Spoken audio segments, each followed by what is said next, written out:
Hey guys, and welcome to another brand new video. Today's video is going to be my review for My ID is Gangnam Beauty. We've finally moved on past the Halloween review videos.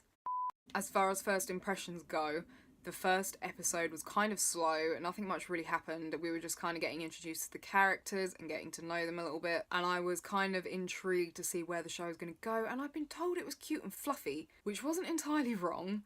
But it wasn't just the first episode that was slow, should we say. As an overall opinion of the show, I feel like it's mediocre and that it has some problematic elements to it. This is probably going to be an unpopular opinion because I know a lot of people loved this show and gave it 10 out of 10. Before we go any further with this review, you need to know that there should be a trigger warning on this drama for eating disorders. Mireille was relatable for me. You could see why she was the way she was. She obviously isn't used to talking to guys and having them flirt with her and interact with her. She's not used to having loads of people wanting to talk to her and be her friend. She's not used to being social, basically. So because of that, she doesn't really know how to act in those situations. While I did find her relatable in the beginning, she did start to frustrate me a few times towards the end because she liked him. He liked her. We knew they liked each other, but she wouldn't do anything about it, and honestly it reached a point when I was just like, for God's sake, she was just faffing about, saying the same stuff, doing the same stuff, getting upset and getting jealous, and it was just like, seriously? And honestly, while that was irritating me, the other thing about her that irritated me was her general facial expression and cluelessness. Kyung-sok, our main male lead, is broody McBroods a lot. He broods all the time. He rarely has a facial expression that changes from brooding. Seeing this guy smile is like finding a unicorn in the wild. Don't get me wrong, I did notice that there were some minute changes to his eyes. He did a lot of acting through his eyes and his face would minutely change, but for the most part his character is quite, I don't want to say cold, but he's very, I don't know what the word is. He basically just broods. I don't know, I don't want to say he's cold, but I guess he kind of is. He's quite stiff and cold, like a corpse. He is like a little alien though, bless him, when he moves out and he's living on his own for the first time. Well, he's not on his own, he's living with someone else, but he's living without, you know, adult assistance, and he was like a little alien. He didn't know how to open the washing up liquid. It was a pop top. How do you not know how to open that? It was heartwarming seeing him build up a relationship with his mother.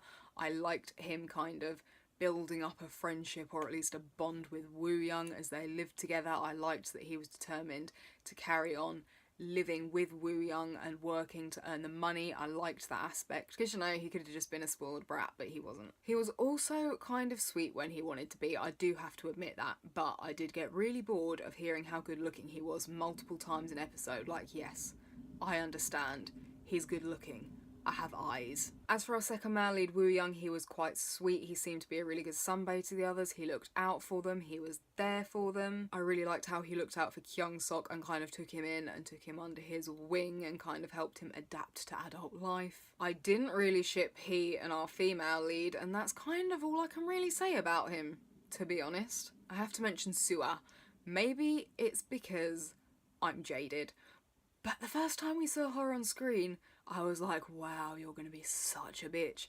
And I was right. Honestly, I had no time for her for most of the drama, and I was so thankful that Kyung-sok saw through all of her bullshit all the time, because I would have gotten even more wound up with her than I already did. She just wouldn't sod off, and it reached a point during an episode when I was just like, will you just fuck off and take a hint, love? She just started to annoy me at that point, and I just literally couldn't stand the sight of her, or that infuriating little smile she did. Like, I thought after a while she would just stop and just be a bitch in general, but no. She kept going after him, and it reached a stage in episode 14, I think it was, when I was literally just looking at her and I was like, will you put a sock in it and fuck off? Yes, I empathise with her, and towards the end of the show I empathised with her a lot, and I got where she was coming from and I understood that. We get the tragic backstory, she has a stalker, there's the mildly horrifying scene at the end, which, you know, was the most dramatic part of this entire series, and it was in like the last 2 episodes. But for the most part I really didn't like her character, and she annoyed me. Like, at some points I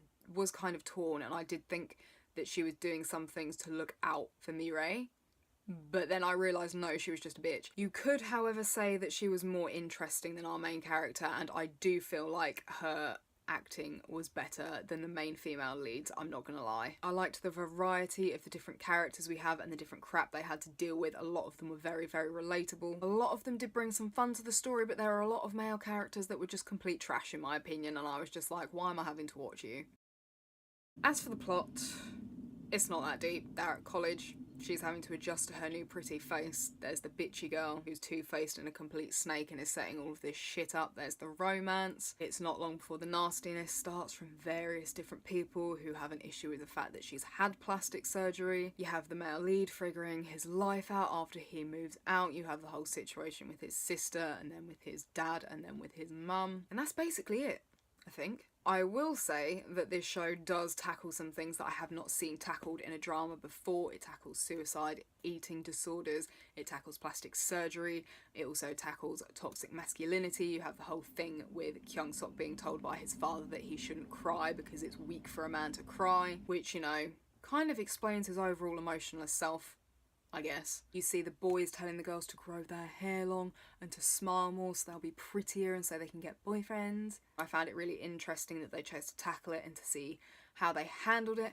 I found myself strangely addicted to this show and I couldn't stop watching it even though nothing really happened and it was basically just fluff.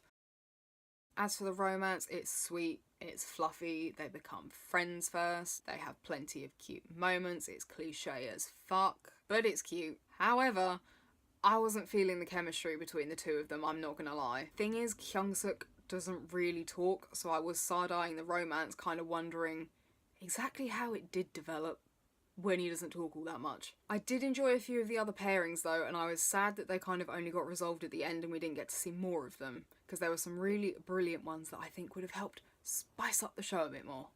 Just a little bit. I'm not sure how I felt about the acting on this show, to be honest. Like, I get that Kyung-sok is supposed to be quite emotionless and reserved, I guess you could say, and he's supposed to be quiet and he's supposed to be brooding, but his face really didn't change that much. Like I said, I could see like some changes around his eyes and his mouth sometimes. I assume he was told to play it that way. I've not seen him in anything else. I know he's from Astro, so Astro fans, please don't come for me, but I feel like this was not a good opportunity for him to show off his acting skills. It made him come across as quite wooden and quite stiff in his performance, and I really wasn't a fan of the lead actress's acting either, I can't lie. She did some emotional scenes quite well, but there were scenes when I was honestly completely sick of her face and the facial expression she did, which was that big-eyed, clueless face that she did all the time. There's just a lot of blank staring, really. I feel like they should have brought in the flashbacks about Sua a lot earlier, because not only would it have helped you understand her character better, but I feel like it would have made the show a bit more interesting and given it a bit more substance earlier on, instead of shoving all of the flashbacks and the full story about her towards the end of the show to spice up the boringness of the two leads finally getting together and there being no more drama. Everyone I've seen reviewing this says that the show has a really strong message, and I'm not entirely sure I agree with that, because I still don't know what the show's message is supposed to be. Is it supposed to be that everyone's beautiful in their own way, or that beauty standards fuck people up, which, let's be honest, I think we all know that. Do what you have to make yourself happy. I just don't really get what the message of the show was. If it's not about looks and it's saying that it doesn't matter how you look, then I think the message would have been a lot stronger if the character hadn't gotten plastic surgery. Yes, I know she felt so bad about how she looked and because of the bullying that she wanted to change it so she could be happy and so she could be pretty, fair play, do what you gotta do to be happy, but I feel like it doesn't fit the message of the show or what it was going for if it was going with the whole it doesn't matter how you look thing. And you know, in the end, the beautiful ones still won in this show, so yeah. Baffled about what the message is supposed to be, but more importantly, I think the allegedly strong message of the show is a bit of a piss take when they were shoving diet pills and weight loss pills and drinks down your throat throughout each episode. I know it's product placement, I know it was sponsored, but for the kind of show it was and the things they were tackling, like eating disorders, plus some of the lines had me staring at the screen like, seriously? Like I said, I don't get what the message of the show is, and the product placement and some of the lines really weren't meshing with it and were kind of out of place and at odds with the kind of feminism vibe they were going for too. Honestly, I feel like this drama might have worked a bit better if it was a bit darker and more serious than it actually was. Overall, I was really into it in the beginning. I was so here for a cute and fluffy romance, but not much really happens aside from that, and towards the end I was actually quite bored watching it, and it did become a bit of a struggle because it was quite slow moving, and like I said, the main female character was starting to annoy me. The acting was grating on me because she kept doing that facial expression and it reached a point when it just annoyed me. The acting was okay, the romance was nothing more than fluffy and kind of cliche and basic, and I don't think I'll be rewatching this one again. Honestly, I'm surprised I made it all the way through, quite frankly. I hope you guys have enjoyed this video. Let me know down below what your thoughts were on this show if you have watched it. I will link all of my social media down below so you guys can come and chat to me on Twitter. If you would like more similar content, feel free to subscribe, and I will see you guys next video.